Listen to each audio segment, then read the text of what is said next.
За сайн байцгаана уу? Манай Flash Education подкастын эхний дугаар эхлэхэд бэлэн болчиход байна. За Flash Education podcast маань яадаг вэ гэвэл эмэгтэйчүүд охтуудад тулгардаг эргэлзээтэй асуудлуудыг үнэн бодиттой одоо мэрэгжлийн хүнтэй хамтарч зөвлөгөө хүргэх зорилготой тийм подкаст байгаа.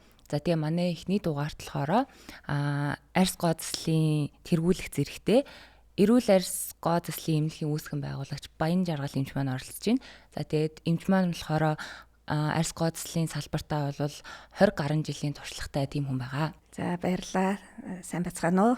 За хоёлаа одоо охид эмэгтэйчүүд гэлтгүү ер нь бүх насны хүмүүст ингээд тулгардаг батганы талаар ярих гэж бодож байна. Ер нь маш түгээмэл сэдв штэ. Тэгэхээр та яг батга яг гарах шалтгаан тий ер нь төрлүүд тэдгэрийг хоёлаа эхнээс нь товчхон ярих гэж бодож байна.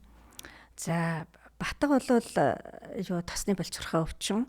За насны хувьд бол хэдэн наснд ч тохиолдож олон өсвөр насны хүүхдүүдээс эхэлцүүлээд настай хүмүүс ч гэсэн батга гардаг.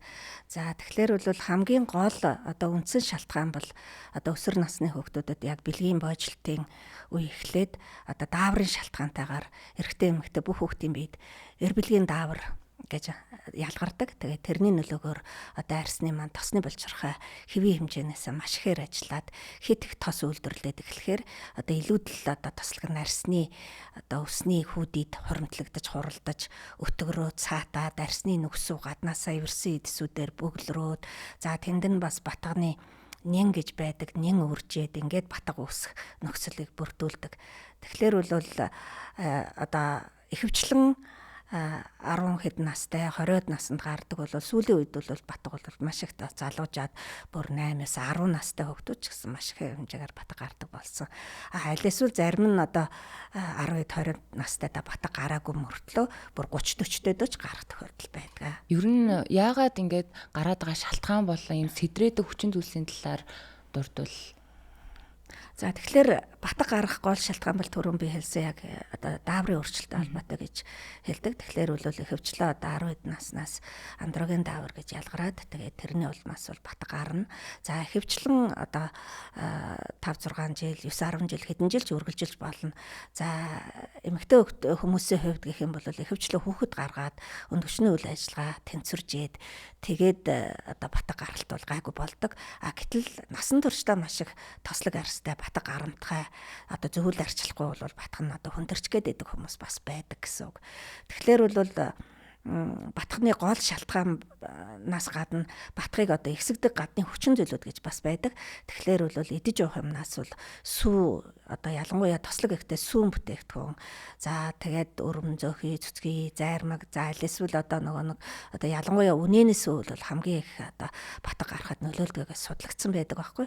Тэгэхээр бол одоо жишээлбэл өдөрт одоо 2 аяга суу одоо байнга тогтмол уудаг бол одоо батга гарах хувь нь бол бараг 44%-аар одоо бусад хүмүүстэй харьцуулахад бол их байдаг гэсэн судалгаа хүртэл байдаг.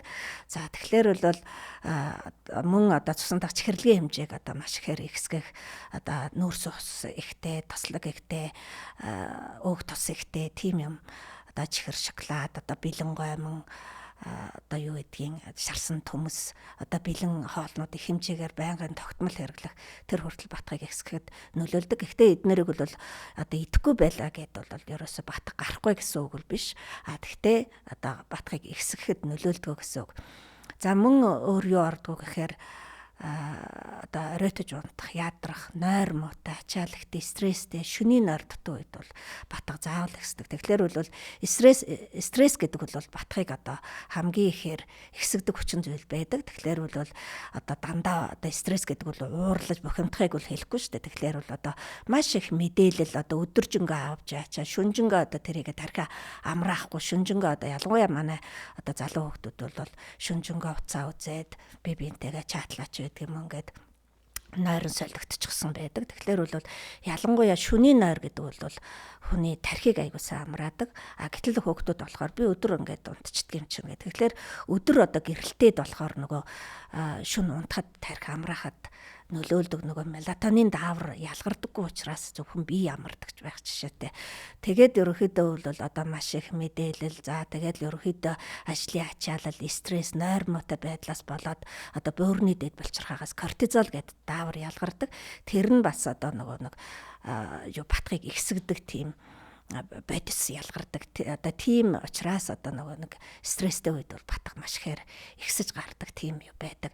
За тэгээд одоо мөн өшөө юу байдгүй гэхээр арьсаа дутуу цэвэрлэх, аль эсвэл нэг өдөр угаахгүй унтах, ялангуяа охтой эмэгтэйчүүд маань будагтайгаар нэг өдөр унтахч байдаг юм уу.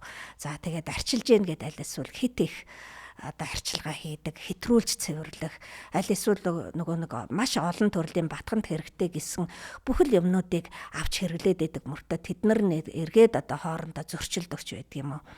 Хит их арсыг угааж цэвэрлж нөгөө үүрж гуужуулснаар арсны арсмаа нэмзгшээд арсны барьер гэмтдэг. Тэрнээсээ болоод батга маш ихээр хүндрэх тийм тохиолдол байдаг гэсэн үг. Сүүлийн үед одоо нөгөө TikTok тэгэл Google-ээс октод ингээд дур мэдэж өөртөө ингээд онш тавиад арьсаа ингээд оншлоод за ийм юм хэрэгтэй юм байна эсвэл нөгөө ийм амар юмнууд гадар байдаг штэ барааны савангаар угаах гэж байгаа, рүүлэнгөөрөө арчих гэж байгаа. Тэдгээр асуудлуудыг ер нь яаж шийдвэл зүгээр вэ? За ерөнхийдөө бол за саяны хэлдэг барааны сав маавн одоо өлөн шээсээр угаах мугаах тэр бол одоо ингээд ямар хэдгээр зуунд амьдарч байгаа байлаа тий. Тэгэхээр одоо нэлээ нэг 10-20 жилийн өмнө бол яг батханд хэрэглэх ёстой одоо тохирсон бүтээгдэхүүн сайн тоосоноор бас олддгүй байсан үед байгаа. Одоо бид нарыг 10 гаруй жилийн өмнө намайг яг арсны төвд ажилд орж байхад бол одоо яг батхан зориулсан юм бол байдаггүй. Тэгээ Google-ээр ингээд хайгаад үзэхээр бол ийм тос, ийм бүтээгдэхүүн хэрэглэнэ гэсэн мөртлөө манад орж ирдгүү тохиолдол байсан. Гэтэл одоо бол нэг үеийг бодох юм бол одоо хангалттай хүмүүс чих мэдээлэлтэй болчихсон байна. Хангалттай янз янзын юмнууд бол орж ирж байгаа. Тэгэхээр бол мэдээч хэрэг тийм одоо яг судлагдсан, батлагдсан эмчийн одоо заавар зөвлөгөөний дагуу эмчилгээнийхээ бүтээгдэхүүнүүдийг хэрэглэх ёстой. TikTok одоо янз бүрийн нэг сошиал их хөгжсөнтэй холбоотой нөгөө талаар энэ маань одоо нэг зах зээлийн одоо юугаа дагаад одоо хүн болго янз янзын юмнууд авчир зараа тэрийг одоо өөрийнхөө бүх юм одоо сайн гэдэг ч юм уу тиймэрхүү байдлаар ингээд зарах юмнууд бол маш их байгаа л да. Тэгэхээр бол тэрэнд бол бас 100% бол итгэж болохгүй. Тэгэхээр мэдээж хэрэг хүн болгоны арьс өөр амьдралын хэв маяг өөр, арьс арчилгаа өөр, арьсны одоо барьер чинь өөр, батганы чинь одоо нэг үе шатууд өөр ийм байгаа учраас одоо тэр нэг хүнд таарсан юм чамд яг 100% таарна гэсэн үг биш байхгүй. Тийм учраас бол яг хөө тиймэрхүү бүтээгдэхүүн байлаа гэхэд ерөнхийдөө бол бас л одоо нэг мэргэжлийн эмчээс зөвлөгөө авсны дагуу ч юм уу тэгж хэрэглүүл илүү зүгээр байдаг. Тэр арсны онцлогоо ер нь яг хаана хандаж онцлуулвал зүгээр одоо гадуур чинь дэлгүүрүүдэд ч гэсэндээ арьс оншилж гин. Арьс онцлогооны хувьд гэх юм бол яг хөө ерөнхийдөө бол одоо хуур арьстай байна уу, хэвийн арьстай байна уу, тослог байна уу, эмзэг байна уу гэдгийг хамгийн энгийн юунд бол хүн өөрөө гэртээ шалгачиж болно. За тэгэхээр бол тослог арьс бол угаасаа ингээл одоо өглөө нүрээ угаагаад гарлаа үдээс хойш болоход аль эсвэл одоо орой цэвэрлээд унтлаа өглөө босоход л одоо ялангуяа одоо дух хамар эрүүгээр ч юм уу тослог хамгийн ихтэй хэсгүүдээр ингээл гараараа арчхад л тос даачсан байдаг гэсэн үг. За тэгээд тослог болон одоо зарим хэсгээрээ тослог холимог арьсанд ихэвчлэн батг гардаг. За хуурай арьс бол одоо батг гарахгүй. Тэгтээ маш амархан одоо цочирдог, хуурайшдаг, захтандаг ч байдаг юм уу. Тийм эмзэг болчихсон байдаг. За энэ дээр нэмэгдээд одоо ямар ч төрлийн арьс нь бас эмзэгшиж болно. Тослог мөртлөө одоо эмзэгшээд арьсны өрөвсөл давхар явагдаад ээж болно. Аль эсвэл хуурай арьс маань айгүй амархан улайдаг, цочирдог, хорсдог, захтандаг ч байдаг юм уу. Иймэрхүү байдлаар эмзэгшиж бас болдог гэсэн үг. Тэгэхээр бол одоо гадуур одоо яг янзын дэлгүүрт хүртэл одоо арьс онцлогооны аппаратууд гэж байна л да. За сайн ч аппарат байгаа, муу ч аппарат байгаа.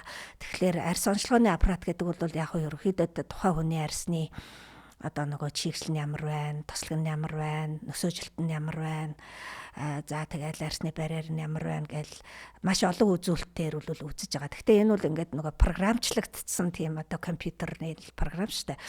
Тэгэхээр бол яг тэрийг үзүүлэхээс гадна яг одоо нөгөө мэрэгжлийн эмчил чиний одоо арьсыг үзэж ээж тэгжээж одоо чиний батгах чинь аль үе шатандаа байна, хэр зэрэг одоо арьс чинь эмзэгшилтэй байна, давхар одоо арьсны өрөвсөл тэрэн дээр нь явагдаж байна уу, батганы тууралт нь одоо яг батганы тууралт мөн байна уу, батгах төстэй тууралтууд байна уу гэдэг ингээд маш ялгаатай байдаг байхгүй. Тэгэхээр бол ерөөхдөө бол хүмүүсийг аль болох одоо өөрийнхөө гоо сайхан арьс ер нь одоо ганц одоо гоо сайхан биш, эрүүл мэндэ яг мэрэгжлийн эмчид үзүүлж ижил одоо зөвлөгөө авч дараагийн арга хэмжээг авах хэрэгтэй шүү гэж зөвлөмөр байгаа юм л да. Ер нь зарим хүмүүс бол яг гоо сайханж, эмч, эмнэлэг тэдгээрийн ялгааг бол сайн мэддэггүй байх л та.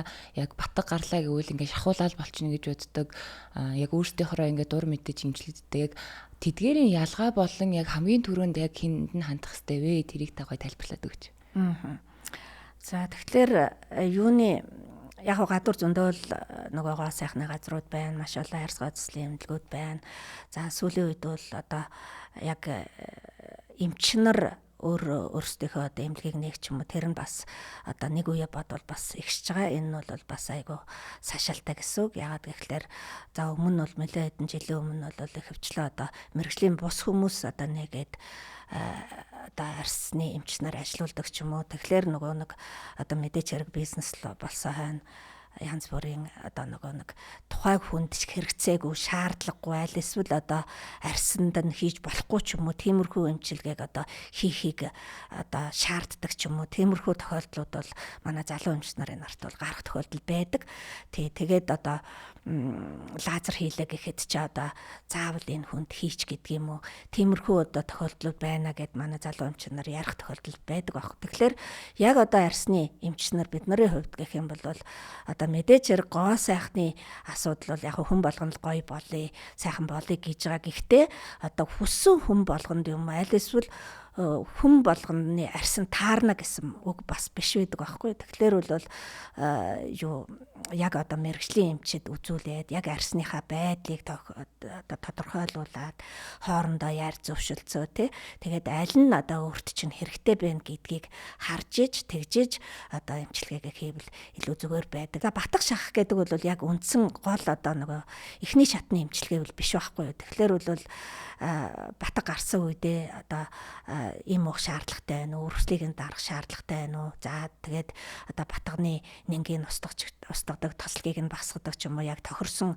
тоснуудыг хэрэглээд тэгээд ор хаяж нэг 14 хоног одоо 1 сар эмчилгээ хийсний дараа одоо тэр арьс нь одоо тэр өсний хөдөд байгаа тос маань агшаад хатаад шахад бэлэн болчихсон хойно аль эсвэл одоо өрөвслөн дарагдаад одоо эдэн боловсроод яг одоо шахад бэлэн болчихсон тийм үед нь шахуулах хэрэгтэй байдаг. Гэтэл одоо дөнгөж батг гараад улайгаал эренгүүт нь аль эсвэл өөртөө туж одоо нөгөө өөртөө оролдож шахдаг аль эсвэл одоо гоо сайханд очиод одоо чадахгүй хүнээр гарсан болгоныг шахуулах юм бол эргээд нөгөө нэг арьс маань гэмтснээс болоод тэр арьсан дээр байгаа агаарт байгаа нянгууд ингээд хавсарсан өрөвсөл явагдах нөхцөлийг бүрдүүлэх ерөөсөө одоо батгыг хөндрүүлэх тийм бас нөхцөл болдог гэсэн үг. Тэгэхээр бол ерөөсөө хамаагүйтэй гэж оролдож шахаж болохгүй гэж байгаа штэ хоёлаа нөгөө батгныхаа бас нөгөө төрлүүдийг ярих хэрэгтэй юм шиг санагдлаа. Одоо хар батг, цагаан батг. Сүүлийн үед нэг fungal acne гэдэг. Тэрийг бас хүмүүс одоо TikTok ингээ видеоноос үзээд өөрсдөө бас онцлоод л байна л да. Та тэр талаар гоё дэлгэрэн гоё яриач. Одоо тэр чин одоо бид нар дээр ч гэсэн айгүйх ярьдаг байхгүй юу. Тэгэл ерөөхдөө би fungal acne-тай юм шиг байна. Би fungal acne-тай байхгүй юу энэр гэд. Тэгэд чи хаана онцлуулсан гэд асуудаг байхгүй. Тэгэхээр бол яг батгал одоо нөгөө нэг цагаан батг байна, хар батг байна, өрөвсөлтэй батг байна. За бүр одоо хүндэрцэн одоо занглаад идээд хөндийтнэр батг гэдэг одоо батгныхаа үе шатаас хамаарат байж байгаа. Гэтэл сүүлийн үед бол тэр нөгөө нэг одоо мөөгөнцрийн батг буюу fungal acne гэдэг юмнууд айгүйх одоо тийм хиллэг айгүйх гардаг болчихсон. Тэгээд батганы тууралт байна уу, батг төстэй тууралт байна уу гэдгээсээ бас хамаардаг. Дээрэс нь одоо нөгөө нэг ихэвчлэн манайх шиг одоо хүйтэн сэрүүн эрсдэс уур амьсгалтай газар гэхээсээ илүүтэй айгүйх тийм халуун чиглэг тийм одоо газрын хүмүүс фунгал акне тусах магадлал айгүй өндөр байдаг.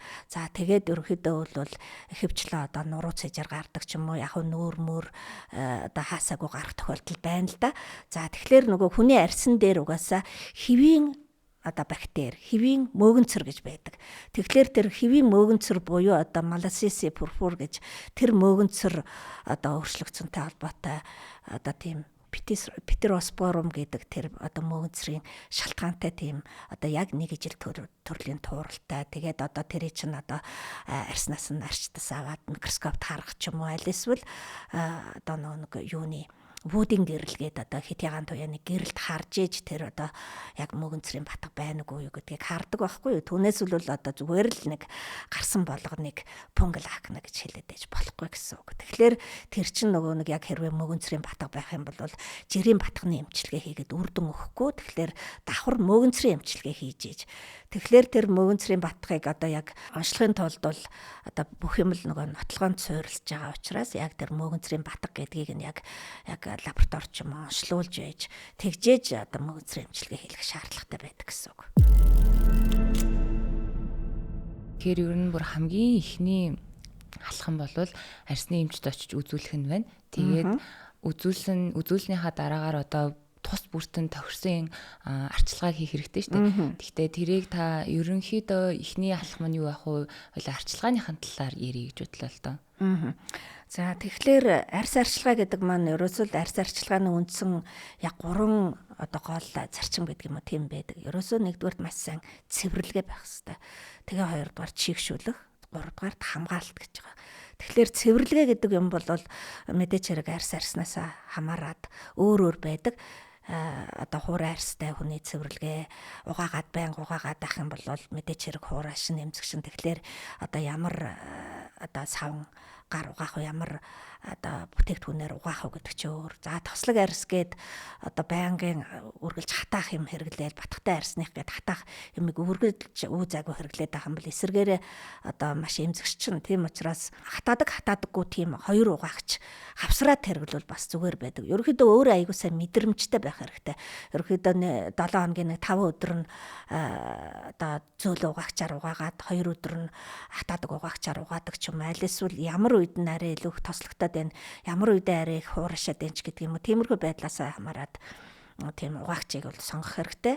За тэгээд одоо батхтай хүүхдээр ярихад бол нүрээ ингэж сайхан угаасныхаа дараа тэгээд одоо нөгөө эмчийнхээ зөвлөсөн батхны тосыг одоо яг батхны нэн устгадаг тийм тосыг, тослог багсгадаг тосыг яг одоо батга гарсан хэсэгтээ түрхэх ёстой. Одоо өглөө орой 2 түрхэх байна уу, аль эсвэл оройдоо түрхэх байна уу? Зарим тос бол их одоо хүчтэй тос бол одоо өнжөөд юм уу 2 өнжөөд энээр хэрэглэх заалттай байдаг.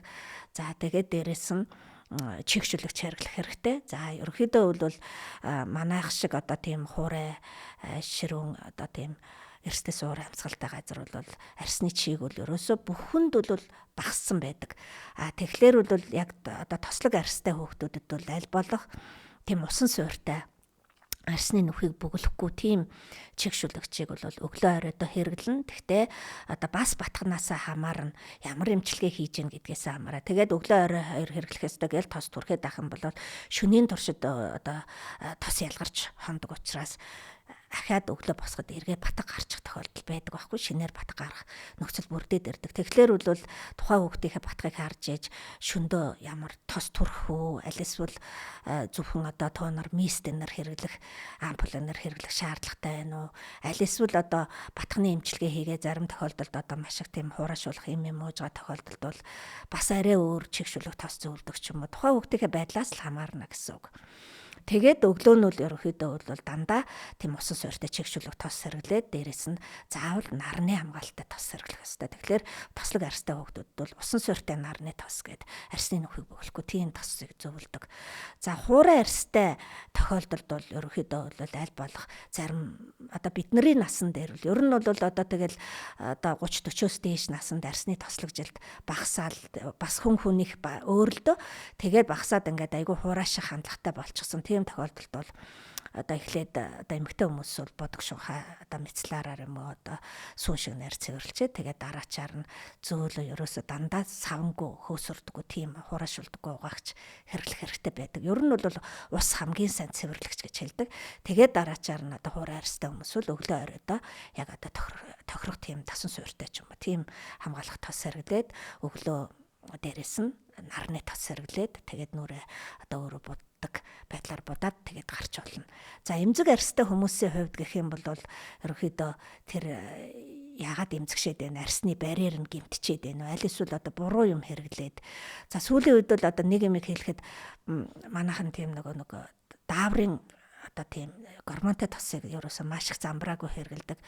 Тэгээд тэрнтэйгээ холбоотой айгүйх олон жил олон сараар хэрэгэлсэнтэй холбоотой тэрний гаж нөлөө гэж гараад тэгээд зүйлдээ тэрнээс хамаарал үүсээ тэгээд тэрийг л хэрэглэхгүй л ерөөсө болохоо байцдаг. Тэгээд ерөөсө улайгаал цочрол юм гараал тэгэнгүүт нь тэсгүй нөгөө тосоо хэрэглээл тэгэнгүүт нэг хэсэг улаан дарагдаал тэгэл одоо нэг хэдий ч урт хугацаагаар хэрэглэх тусам нөгөө даавартаа хамаарал үүсээд дээрэс нь одоо батх төстэй тууралтуудын хэмжээгээр гардаг, нүүрэнд нь илүүдл ус ургадаг, өнгөц судсууд маш ихээр өргөсдөг, маш амархан одоо нөгөө нар салхинд цочирдог, улайдаг болчдөг. Арсны одоо хамгийн гаднах эвэрлэг давхарга маш ихээр өгчөж нэмгэрдэг тийм асуудлууд бол айгүй их байдаг. За нэг 10 жилийн өмнө бол бүр маш их байсан. Одоо бол харьцангуй гайгүй болоод байгаа. Хүмүүс ч гэсэн бас энэ талаар бас зарим хүмүүс бол бас мэдлэгтэй болоод байгаа. Ер нь хамаагүй ингэж хэрэгж болдохгүй штэ гэдгийг бол бас мэддэг болоод байгаа. Гэсэн хэдий ч одоо ч гэсэн тиймэрхүү юмыг хэрэглээд байдаг хүмүүс гарч байгаа байхгүй юу? Тийм болохоор бол одоо тэрнээс болж одоо айгүй их арьс эмзэгшдэг. Тэгэхээр бол бас л одоо яг арсныхаа эмчид үзүүлээд өөрсдөө дур мэдэн эмчлэхгүйгээр тэр одоо арсыг тайвшруулах тэгээд одоо тэр арсны одоо тэр хамгаалтыг сэргээх тэр даавартай тосны хамаарлаас гарах гэдэг одоо эмчилгээний юмнууд байдаг. Тийм юмнууд шат дараалтаа одоо хэрглэж тэгжээж одоо гайгүй болно гэсэн үг. Тий. За холимог арсны хувьд гэх юм бол бас их төвхтэй байдаг. Одоо аль эсвэл батг гарч гад, аль эсвэл одоо нөгөө айгүй хуурашч гад ингээд байдаг. Тэгэхээр бол холимог арсны хувьд бол ерөнхийдөө бол бас л айгүй өөрөө бас мэдрэмжтэй тэгээд эмчээсээ зөвлөгөө авсны үндсэн дээр хийх одоо арьс арчилгаагаа хийх ёстой. Хэтг хуурашуулаад ээж болохгүй, хэтг бас хуурашж байгаагээ тослогдуулаад бас байж болохгүй гэсэн үг. Тэгэхээр таны яриаг дүгнээд хэлэхэд бол ерөөсөө огт өөрөө дур мэдээж юм хэрглэж болохгүй. Тэгээд хамгийн эхлээд арсны эмчтэй үзүүлээд тэгээд өөртөө яг арсандаа тохирсон эмчилгээг л хийх хэрэгтэй гэсэн үг тийм ээ? Тий.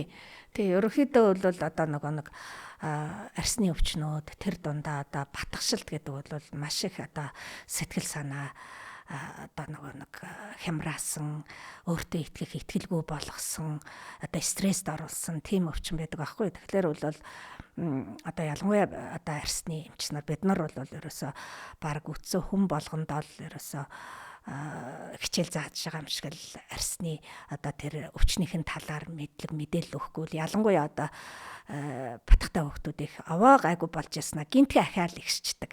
Юунаас болж байгааг нь мэддэхгүй. Аваа эмчилгээнд таарч ясан мөртлөө ахаал гараад ирдэг. Тэгэхээр бол би ерөөхдөө одоо батхтай хүүхдүүдийг аль болох гэрээсээ одоо нэг ээж аавтайгаа ч юм уу те хүмүүстэй ирээд адилхан одоо цуг зөвлөгөө аваасаа гэж хүсдэг. Батхтай хүүхд маань өөрөө одоо ингээд сонссон ч гэсэн ингээд эмчилгээ мэдээж хэрэг одоо нэг арьс арчилгааны юмнууд бас нэлээ үнэтэй байдаг шүү дээ манайд чинь. Тэгэл баахан юмнууд ингээд лавлаа 2-300 мянга боллоо тэгэл эн чинь ингээд эргээл одоо үр дүнгүй ахаал гараад ирлээ гээл гэрийнх нь хүртэл айгу сэтгэл дундуур байдаг. Тэгэхээр эн чинь нэг маш олон хүчин зүйлээс бид нараас хамаарахгүй маш олон хүчин зүйлүүд нөлөөдөд байгаа учраас одоо тэр гэрийнх нь хүртэл тэрийг мэдчих хэвээр. За тэгээд одоо хажуунаас нь хүртэл за чи ингэж болно гэсэн чамайг болохгүй гэсэн ч гэдэг юм уу. Тиймэрхүү байдлаар нь бас оролцоод байвал бас хамаагүй үр дүнтэй байдаг юм шиг санагддаг. Тийм учраас ерөнхийдөө бол аль болох мэрэгжлийн эмчид хандаад тэгээд яг заавар зөвлөгөөний дагуу арьс арчилгаа болон эмчилгээг яг тууштай хийх хэрэгтэй байдаг да. Нарны тосны хэрэглээг хүмүүс айгүй буруу боддөө штэ. Гэрээсээ гарахгүй байгаа юм чинь нарны тос түрхээд яах юм? өвөл нар гарахгүй байгаа юм чинь түрхээд яхаа гэдэг нарны тос ер нь хэр чухал вэ? Төрөний арчилгааны хамгийн гол 3 зарчмын нэг нь хамгаалалт гэсэн те тэрэн дээр бол нарны тос бол орж байгаа. За тэгэхээр бол мэдээч хэрэг нарны тосыг чигшүүлэх тосны дээр одоо заавал доор нь заавал чигшүүлэх тос түрхчээж одоо хэрэглэх ёстой байдаг. За химийн болон физикийн хамгаалалттай тос гэж 2 янз байдаг. Тэгэхээр бол химийн хамгаалалттай нь бол харьцангуй одоо нэг тэгж цайраа цагаараад байдаггүй тийм байдаг. Тэгтээ химийн хамгаалалттай тоснууд бол зарим эмзэг арьстай хүмүүстэй айгүйх тийм харшил өнөр үүсэх гээд байх талтай байдаг. За зарим хүмүүс болохоор нөгөө нэг нарны тос түрхэхээр айгүйх ингээд цагаараа цайраад байдаг штэ. За зарим нь тийм туу навтай нарны тос тэгэхээр яг тэр үл нөгөө нэг одоо физикийн хамгаалалттай нарны тосонд бол одоо цайрын эсэлтэй титаниум диоксид гэдэг тийм одоо бодисууд орсон байдаг. Тэгэхээр харьцангуй одоо тийм эмзэг харшимтгай тийм зочромтгай арьсанд зориулсан бас хүүхдэд зориулсан тийм нарны тоснууд тиймэрхүү байдгаа гэсэн үг. Тэгээ нарны тосыг бол ерөнхийдөө бол жилийн 4 улиралд гэрт гадаагүй үл зөнгөө хэрэглэж явах хэрэгтэй гэсэн үг. Нарны хитягаан туяа маань бол нөгөө нэг гэрт байхад ч гэсэн үйлчилдэг. Цонхны шилээр, машины шилээр шүүхтгүй нэвтэрч байдаг. Энэ туяа маань болохоор нөгөө хитягаан туяаны урт долгионы урттай юу вэ гэдэг туяа байдаг байхгүй. Тэгэхээр энэ маань нөгөө нэг арьсанд гүн үйлчлээд одоо бид нарыг хөгшрүүлж яадаг, сэвх нөсөөг үүсгэж яадаг туяаг хэлдэг. Гэтэл нөгөө нэг арьс одоо гадаа байхад арьсыг айгүй хүчтэй төлдөг, улайлгадаг туяа маань болохоор арай богино долгионы урттай тэгээд арьсыг төлдөг тийм туяа байдаг байхгүй.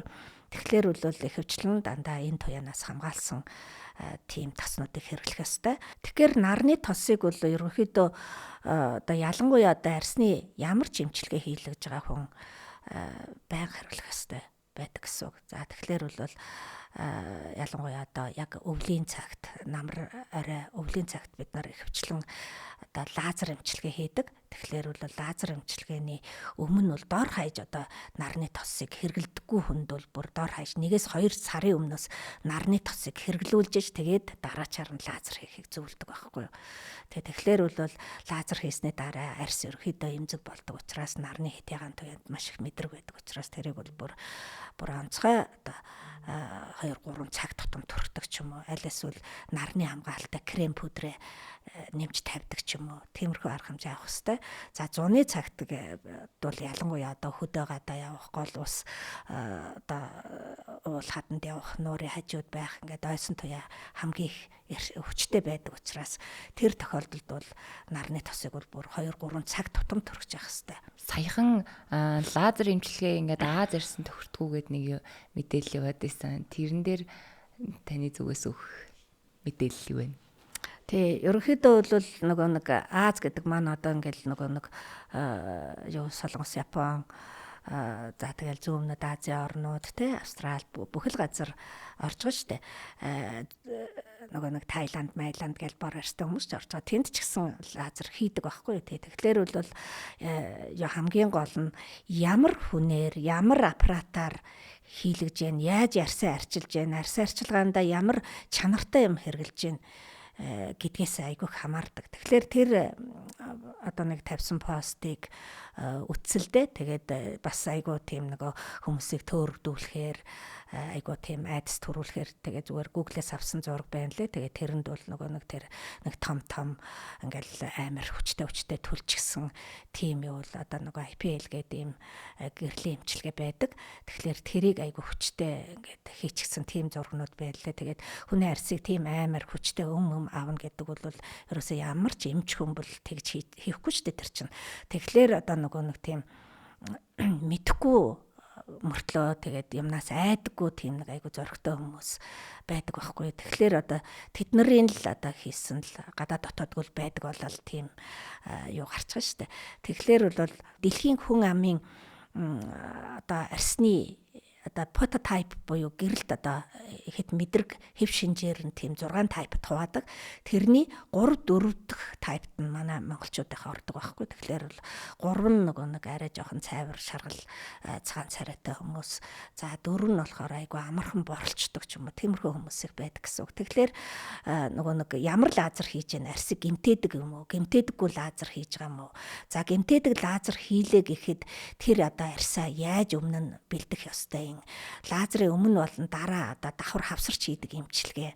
Тэгээ хамгаалт гэд маш нарийн юм байдаг байхгүй. Гэтэл одоо бас л манай хүмүүс заримдаа айгу тийм нэг өөрсөндөө хариуцлагагүй, эрүүл мэндтэй, гоо сайхантай ямар ч юмд ингээд л одоо нэг амар хэлбэрийг нь боддог ч юм уу, аль эсвэл одоо үн хэмдэг нь боддог ч юм уу те. Тэгээд ерөөхдөө хин дээр ч хамаагүй очиод хийлэгчдэг. Тэрэнд одоо тэр эмч байна уу, эмч биш байна уу, эмнэлгийн газар байна уу, аль эсвэл одоо тэр хамаагүй газар ингээд бүр айгу хүчтэй ажилбарууд хийгддэг ингээд юмнууд маш их сонсогддог байхгүй. Тэгэхээр энэ маань дараа нь ямар их эрсдэлтэй, ямар их одоо зарим тохиолдолд бол бүр ингээд нөхөж болохгүй тийм эрсдэл учрах тохиолдол байдаг. Тэгэхээр одоо гоо сайхан эрүүл мэндтэй маш их тийм хариуцлагатай хандаач. Яагаад одоо өөрсдийнхөө төлөө ингээд хин дээр ч хамаагүй юу ч хамаагүй хийлгээд ингээд байгаа юм бэ? Одоо гэдэг одоо тийм асуудал гарч байгаа юм л да. Тэгэхээр бол одоо өөрийнхөө гоо сайхан эрүүл мэндийг одоо жоохон өөртөө цаг гаргаад өөртөө анхаарал тавиад одоо тэгээд одоо тийм мэрэгжлийн эмчид хандаач. Эмч хүн л ямар арга хэмжээ авах уу гэдгийг мэднэ шүү дээ. Буцаад нэг цэвэрлэгийн дээр очиход би нэг асуулт асууя гэж бодож байсан. Мэтлээрээр цэвэрлэх, тэгээд тосон цэвэрлэгчээр цэвэрлэх ер нь хоорондоо яг ямар ялгаатай вэ?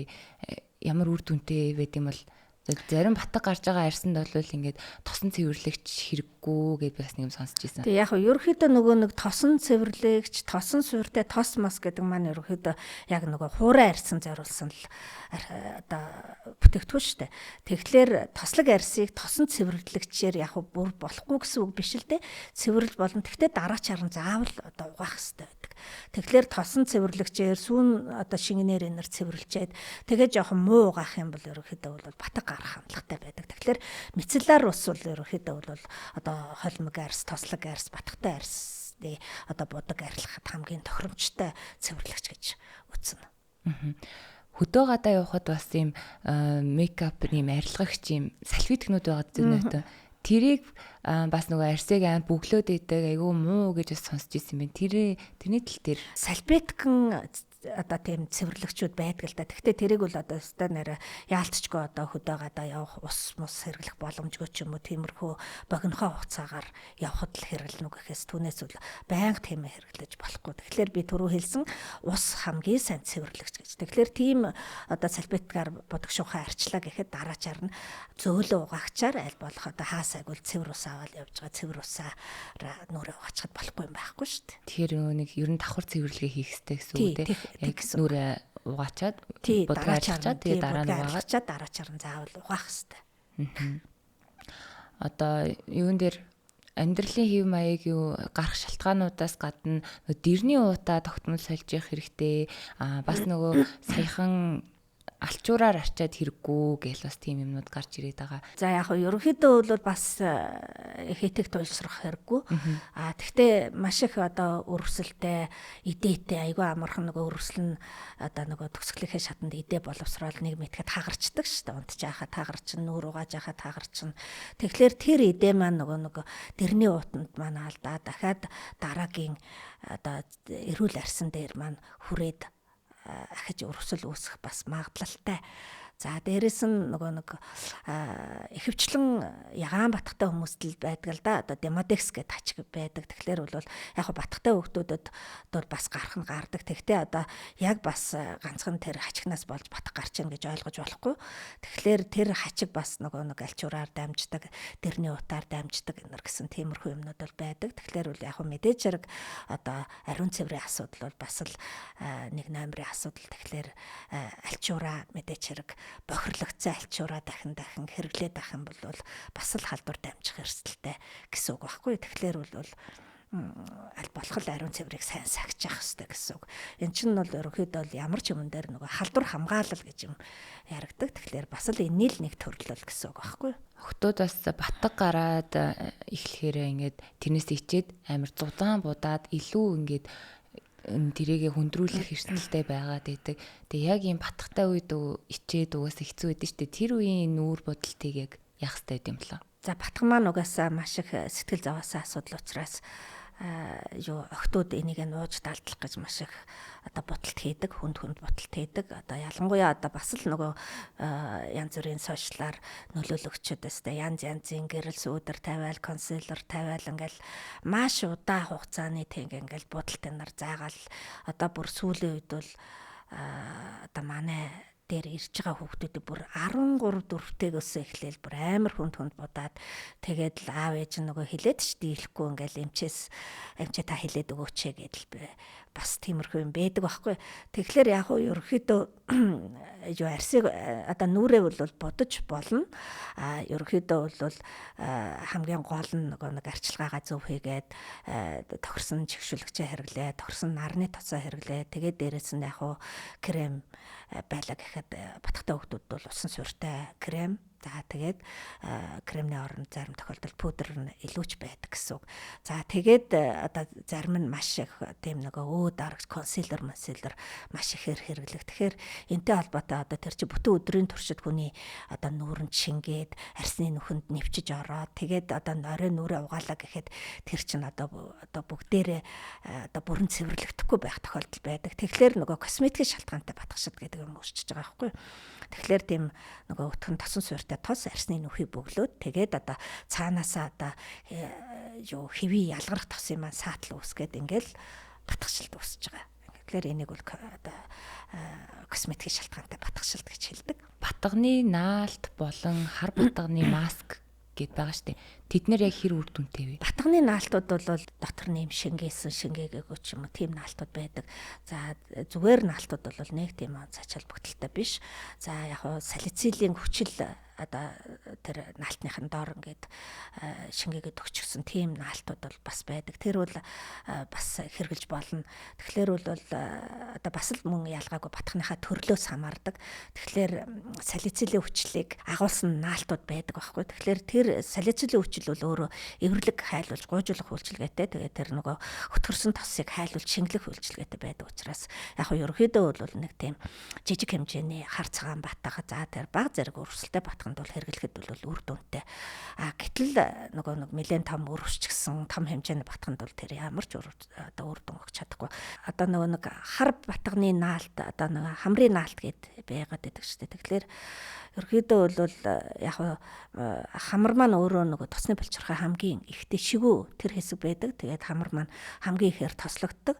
За тэгээд удаан хугацаагаар тос маш ихээр ялгараад ингээд байгаа тохиолдолд бол хамар айгүйх нөхцөлд үүсдэг гэсэн үг.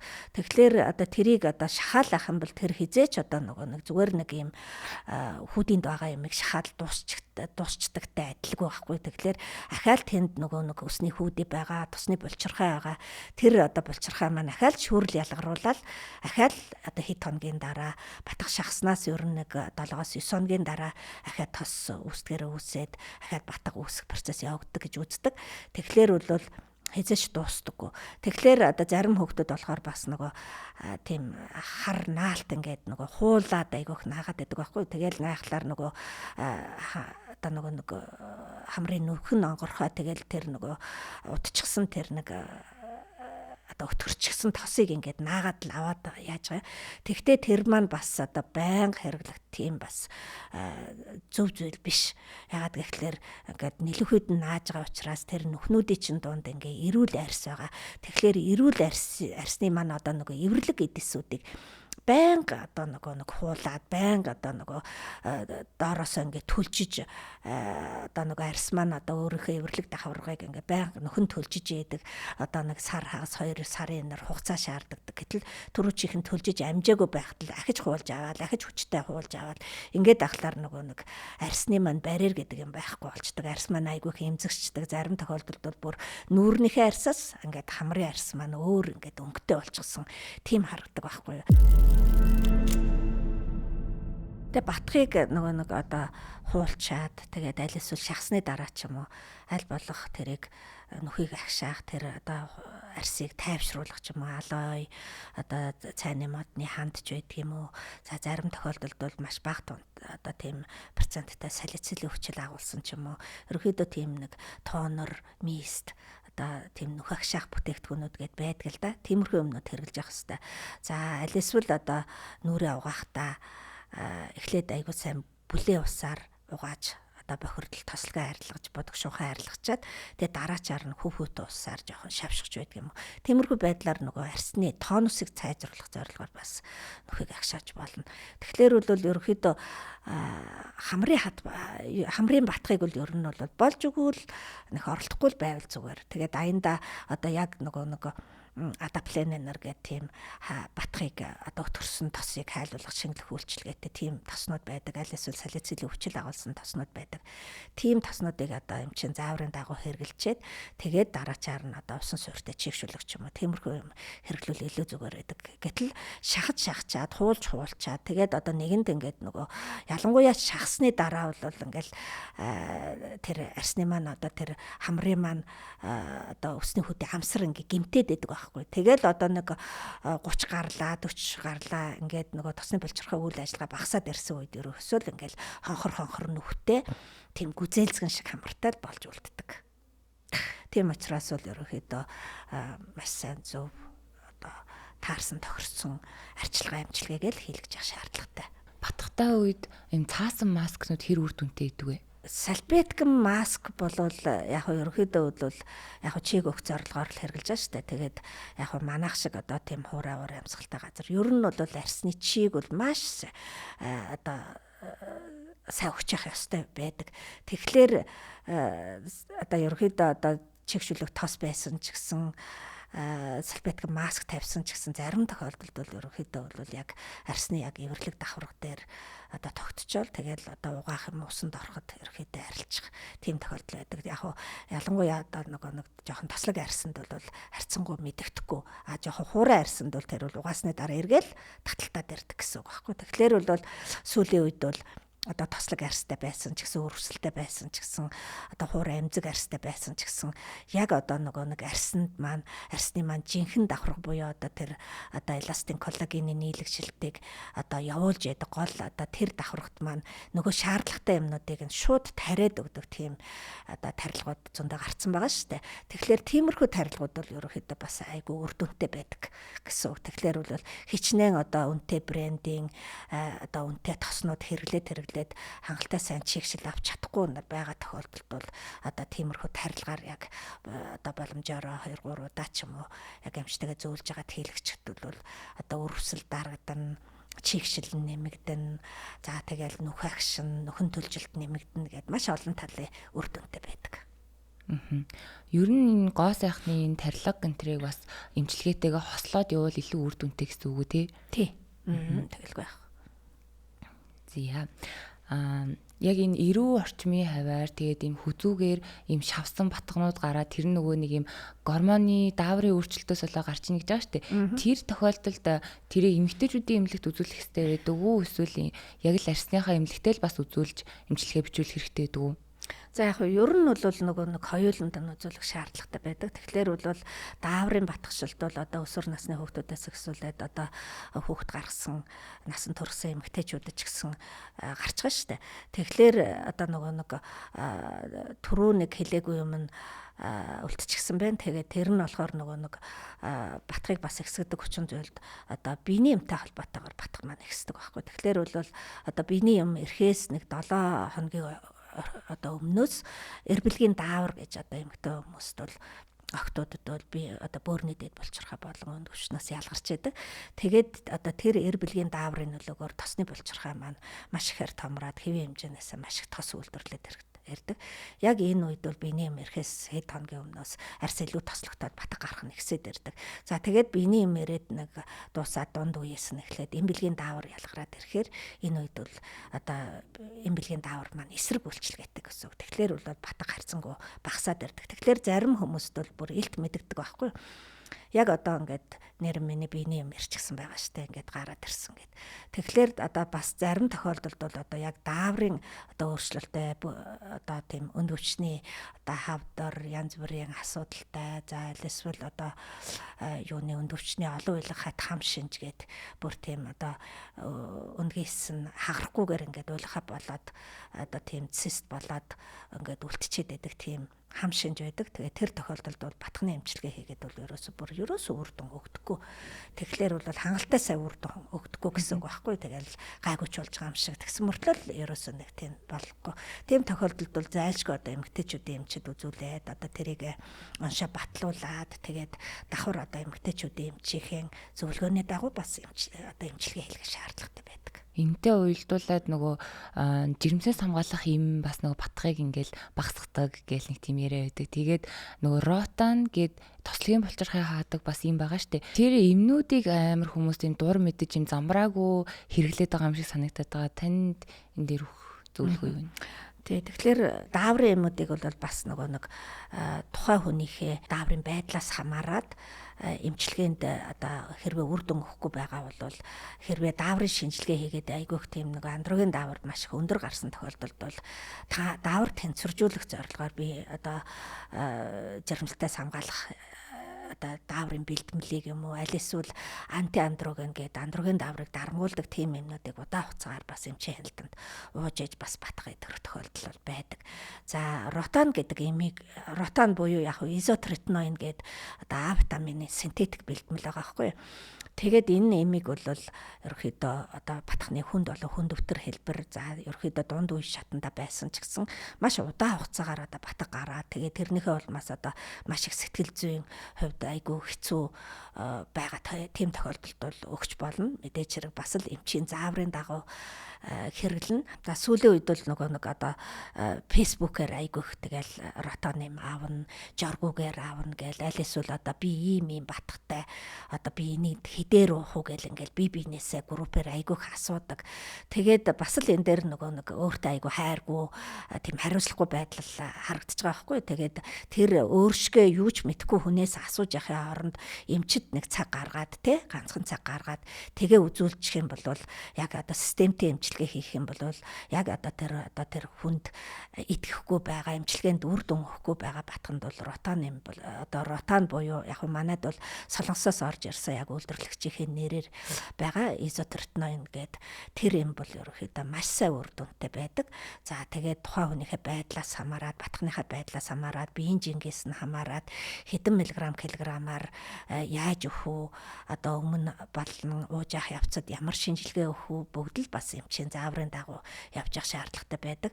За энэ юм маань өөрөө нөгөө нэг мэдээч хэрэг хяналтгүй замбраагүй биендээ одоо дур мэдэн зааж өгснөөс үүдэлтэй одоо жирэмслэх гэж байгаа хүн жирэмсэн хүн энэ ч юм уу уух юм бол ургийн гажиг үүсгэх маш тийм хүчтэй одоо тийм гаж нөлөөтэй байдаг учраас аль болох одоо тийм дур мэдэн биендээ эмчилгээ зааж өгөхгүй байх ерөөсөө л эрүүл мэндтэй хариуцлагатай л байгаарай л гэж л хэлмээр байна. Ротан дээр жишээ аваад үзэхээр одоо хүмүүс фэйсбүүкээс харсан юмдаа итгээл юу айгүйх маркетингийн золиос болоод байна л та. Энэ одоо сүүлийн үед батхан дээр амир их ингээл тоглолт хийгээд байгаа юм шиг санагдаад байгаа байхгүй. Надад ийм юм тохиолдлоо би тэгээд ийм тост өргсөн чинь зүгээр болчлаа гэд.